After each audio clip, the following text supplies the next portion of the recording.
So hello everyone, ये आज के दिन का पहला वीडियो है एंड अगर आपने अभी तक सब्सक्राइब नहीं किया है चैनल को सब्सक्राइब कर देना। लाइक शेयर ये सब काम तो आप करते ही हो और करना यार, लाइक शेयर सब्सक्राइब ये सब काम करना। बेल आइकन प्रेस करके भी ऑल पे ज़रूर से सेट कर देना। इस वीडियो में हम बात करने वाले कमेंट रिक्वेस्ट के बारे में, लेकिन उससे पहले एक और चीज़ के बारे में बात करेंगे। अगर आपको किसी भी स्टॉक में कोई डाउट है आप कमेंट कर सकते हो एंड बता सकते हो कि मेरा ये पर्टिकुलर स्टॉक है, इसका मुझे ये डाउट है, ये डाउट है, ये डाउट है। जो भी डाउट है आप सब कुछ लिखो। फंडामेंटल जानना है वो लिखो, टेक्निकल जानना है वो लिखो, बिजनेस मॉडल जानना है वो लिखो। अगर आपका कोई यूनिक अपना डाउट है वो लिख सकते हो और मैं उसके ऊपर वीडियो बना दूंगा। उससे पहले एक और चीज़, यहाँ पे आपको पता होगा रिजल्ट कैलेंडर आ रहा है और रिजल्ट्स मैं ट्राई करूंगा मैक्स टू मैक्स।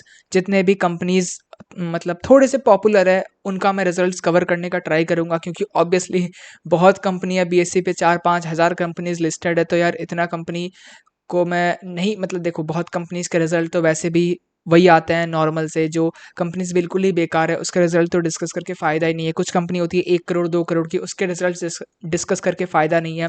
बट हाँ, मैं ट्राई करूँगा मैक्सिमम रिजल्ट डिस्कस करने का। तो सब्सक्राइब करना चैनल को एंड मेन रिजल्ट्स तो मैं डिस्कस करूंगा ही। तो इधर एक साइड में ये कमेंट रिक्वेस्ट वाला भी चलता रहेगा और एक साइड में जो है मैं वीडियो जो है उस पर बनाता रहूँगा, रिजल्ट्स कैसे रहे कैसे नहीं रहे वो सब कुछ। तो यार मज़ा आने वाला है, सब्सक्राइब कर देना, आपको ये सब मिल जाएगा और इन्फॉर्मेशन ये सब तो मिल ही जाएगा। और ये आपको कैसे मिलेगा, ये जो मैंने जो पूरा ये चार्ट है ये कैसे मिलेगा आपको, आपको सिंपल सा आना है, गूगल पे आना है, टाइप करना है BSE रिजल्ट कैलेंडर, आपको ये पूरा मिल जाएगा, वेबसाइट ही मिल जाएगा, ठीक है। और आप ये वेबसाइट भी यहाँ पे आप देख सकते हो, वैसे देखने की ज़रूरत है नहीं बट आप खुद सर्च करोगे आपको मिल जाएगा। आगे बढ़ते हैं। इस वीडियो में हम बात करने वाले हैं कमेंट रिक्वेस्ट के बारे में, जो कि है sir make a video on Hiranba please, ठीक है। हिरनबा जो भी नाम है, ठीक है, इसके ऊपर इन्होंने बातचीत कुछ करने बोला है। तो यहाँ पे मैं आ चुका हूँ, ठीक है। हिरनबा इंडस्ट्रीज़ के ऊपर इसका मार्केट कैप देख सकते हो 1450 करोड़, मतलब लगभग 1450 करोड़ के आसपास का इसका मार्केट कैप है। एक स्मॉल कैप कंपनी है, रिस्क बहुत ज़्यादा है एंड दूसरी बात मैं कोई रिकमेंडेशन इस वीडियो में नहीं प्रोवाइड कर रहा हूँ, किसी भी तरह का कोई भी रिकमेंडेशन नहीं है। इस वीडियो में बात करने वाले हैं इसके फंडामेंटल्स के बारे में बात करेंगे और उसके बाद आगे बढ़ करके बात करेंगे इसके टेक्निकल्स के बारे में। अगर एक व्यू में आपको बता दूं कि कंपनी करती क्या है, तो कंपनी जो है बनाती है अलग अलग तरह के एग्रोकेमिकल्स, जैसे इंसेक्टिसाइड, हर्बिसाइड, फंगिसाइड या public health product for paste. ये सब कंपनी जो है ये सब चीज़ें मेन बनाती है और मैन्युफैक्चर करती है अलग अलग तरह के एग्रोकेमिकल्स। तो ये कंपनी का काम है। अब आगे बढ़ते हैं, सबसे पहले चलते हैं प्रॉफिट एंड लॉस पे। अगर आप देखोगे यहाँ पे बिल्कुल ही डेटा अवेलेबल नहीं है और कंसोलिडेटेड पे नहीं है, स्टैंडअलोन पे है डेटा। तो मैं रेफरेंस के लिए स्टैंडअलोन देखूंगा, लेकिन सबसे पहले मैं कंसोलिडेटेड देखूंगा। सॉरी। यहाँ पे आप देख सकते हो लगभग 1300 करोड़ का सेल्स है और 1319 का, जो कि टीटीएम में थोड़ा घटा हुआ दिख रहा है। ऑपरेटिंग प्रॉफिट भी थोड़ा घटा हुआ दिख रहा है। नेट प्रॉफिट तो लगभग आधा ही हो चुका है, आप कह सकते हो आधे से थोड़ा ज़्यादा है। और यहाँ पे जो है मार्जिन वो भी काफ़ी घटा हुआ दिख रहा है। और कोई भी यहाँ पे नंबर्स तो होंगे नहीं, क्योंकि ऑब्वियसली आपको नंबर्स तब मिलेंगे जब आप कुछ कंपेयर करोगे, तब ना आपको नंबर्स मिलेगा। सेल्स ग्रोथ आप इसका सेल्स ग्रोथ कैसे बताओगे, टीटीएम का भी थोड़ा हटाओ, आप इसका सेल्स ग्रोथ कैसे बताओगे, कंपेयर करोगे, थोड़ा देखोगे तब ना 3 साल 5 साल 10 साल ये सब नंबर्स आपको मिलेंगे। तो इसलिए नंबर्स यहाँ पे नहीं है। बैलेंस शीट का भी सेम हाल है। रिजर्व्स देख सकते हो 770 करोड़ के रिजर्व्स है, काफ़ी अच्छे रिजर्व्स हैं। बोरिंग्स जो है 93 करोड़ की बोरिंग्स है, उसमें अगर आप देखोगे शॉर्ट टर्म बोरिंग 89 करोड़ का है, लॉन्ग टर्म बोरिंग तो है ही नहीं। तो इसमें भी आप ये मान सकते हो 90 करोड़ के आसपास का लगभग शॉर्ट टर्म बोरिंग है, विच इज़ परफेक्टली फाइन। एक तो बोरिंग कम है, उसके ऊपर शॉर्ट टर्म बोरिंग अच्छी बात है। उसके ऊपर CWIP अगर आप देखोगे तो 72 करोड़ का CWIP है, ये भी बहुत अच्छी बात है। इन्वेस्टर्स के ऊपर चलते हैं। अगर आप यहाँ पे देखोगे इन्वेस्टर्स में प्रमोटर्स के पास लगभग 79, आप पूरा 79 ही कह दो, सॉरी 79 कह रहा हूँ, 75%, पूरा 75% लगभग इन्हीं के पास है।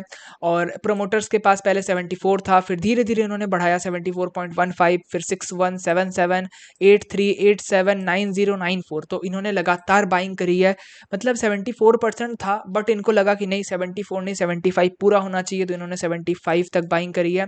ये बहुत अच्छी बात है। मैं हमेशा कहता हूँ प्रमोटर होल्डिंग सबसे ज़्यादा 75% है, 70 के ऊपर रहे तो बहुत अच्छी बात है और यहाँ पे तो 75 ही है, आप कह सकते हो।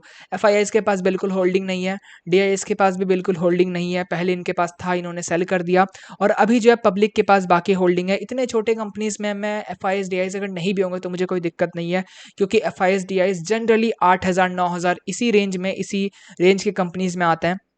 9,000 नहीं, 9,000 करोड़, ठीक है। तो अब पता चला 8,000 9,000 मान रहे हो, ऐसा नहीं है, 9,000 करोड़। तो पब्लिक यहाँ पे 24% है। मैं एक बार देख लेता हूँ एचएनआईज़ कोई है या नहीं है। तो कोई भी एचएनआईज़ नहीं है, एक एचएनआई थे वो उन्होंने एग्जिट कर दिया है। तो यहाँ पे 24% पब्लिक है, रिटेल इन्वेस्टर है, कोई दिक्कत नहीं है। मुझे शेयर होल्डिंग पैटर्न काफ़ी अच्छा लगा क्योंकि प्रोमोटर्स ने एक तो बाइंग करी है, प्रोमोटर्स ने बाइंग करी है, बहुत पॉजिटिव बात है। उसके ऊपर से प्रोमोटर्स के पास 75% स्टेक है लगभग, तो ये भी और अच्छी बात है। अब मैं यहाँ पे थोड़ा सा स्टैंड अलोन पे आऊँगा, स्टैंड अलोन नंबर्स पे। सवाल आता है क्यों? क्योंकि कंसोलिडेटेड नंबर्स पे ऑब्वियसली स्टॉक प्राइस जो है कंसोलिडेटेड नंबर्स को देख करके मूव करता है, लेकिन हमारे पास कंपैरिजन के लिए, रेफरेंस के लिए कोई नंबर नहीं है कंसोलिडेटेड में, इसीलिए मैं स्टैंड अलोन पे आ रहा हूँ ताकि एक अंदाजा लगाया जा सके कंपनी ने अभी तक कैसा परफॉर्म किया है। तो यहाँ पे देख सकते हो 16 से हमारे पास डेटा है, 16, 17, 18, 19, 20, 21, 22, 23। सेल्स अगर आप देखोगे पहले 500 था, फिर थोड़ा बढ़ा 700 हुआ, 600 हुआ, फिर 700, फिर 1000, फिर थोड़ा यहाँ पे घटा, कोरोना का टाइम था, फिर 1200 हुआ, 1400 हुआ, अभी 1300 है, 1200 है। तो हाँ, लगातार 3 सालों से अभी थोड़ा सा एक ही जगह पे अटका हुआ है, लेकिन उससे पहले एक डिसेंट, एक अच्छा ग्रोथ कंपनी में था। मैं ऐसा भी नहीं कहूँगा बहुत ज़्यादा, बट है हाँ, एक ओके ओके सा डिसेंट ग्रोथ है। नेट प्रॉफिट भी वैसा ही था, 17, 20, 47, 75, 98, 154, बहुत अच्छा ग्रोथ है, 189। अभी जो है अगेन जो मैंने कहा 110 और फिर 78, मतलब लगातार यहाँ पे 2 साल और टीटीएम को इंक्लूड करोगे तो लगातार 3 साल के आसपास से थोड़ा सा जो है कंपनी प्रॉब्लम फेस कर रही है, ऐसा देखने से लग रहा है। क्यों फेस कर रही है? क्योंकि यहाँ पे जो है कंपनी ने दो चीज़ करा था, एक तो सेल्स बढ़ा था, दूसरा इन्होंने मार्जिन भी काफ़ी बढ़ाया था। यहाँ पे 9% का मार्जिन 18% का हो चुका था, बट अब क्या हो रहा है, अब वही 18% का मार्जिन वापस से 9% की तरफ आ चुका है। तो इसी वजह से जो है यहाँ पे नेट प्रॉफिट में काफ़ी ज़्यादा जो है यहाँ पे गिरावट आपको देखने मिल रही है। नेट प्रॉफिट देखोगे तो 200 से घट करके लगभग 78, आप खुद ही समझ सकते हो कि यहाँ पे कितना गिरा है, आधे से भी ज़्यादा हो चुका है, मतलब ज़्यादा डाउन हो चुका है। ईपीएस भी देखोगे तो आपको अंदाज़ा लग जाएगा ईपीएस कितना इंक्रीज हो रहा था, देन उसके बाद अचानक से ये घटने लगा ईपीएस 47 से 27, फिर 19, तो जो भी है यहाँ पे ओवरऑल परसेंटेज वाइज भी आप देख लो, फिर मैं बताऊंगा ओवरऑल की बात। तो यहाँ पे 5 साल का 12%, 3 साल का 12%, टीटीएम का -15%, वेरी वेरी नॉर्मल। मुझे तो खास अच्छा नहीं लगा, मुझे अच्छा नहीं लगा, मैं सीधा बोल रहा हूँ यार।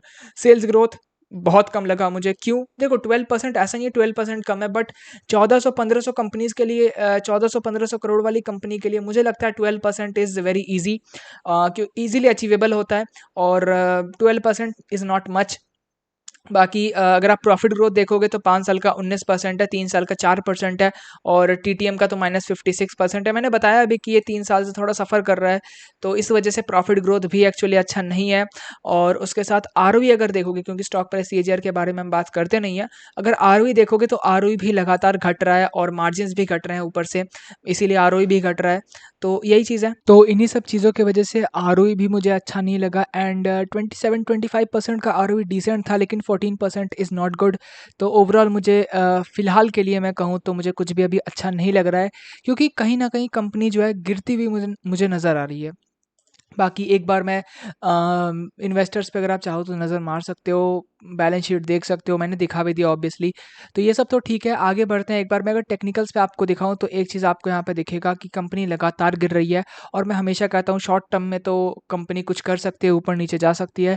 एक दिन में रिजल्ट अच्छे नहीं आए, लेकिन कंपनी जो है ऊपर चली गई, 2% ऊपर क्लोज हो गई, ये सब हो सकता है, but in the long run company जो है फंडामेंटल्स को ही फॉलो करती है। अगर आप देखोगे कंपनी अभी लगभग 61-62% के आसपास डाउन है अपने ऑल टाइम हाई से, और जहाँ पे कंपनी का लिस्टिंग हुआ था वहाँ से ही आप कह सकते हो 62% डाउन है।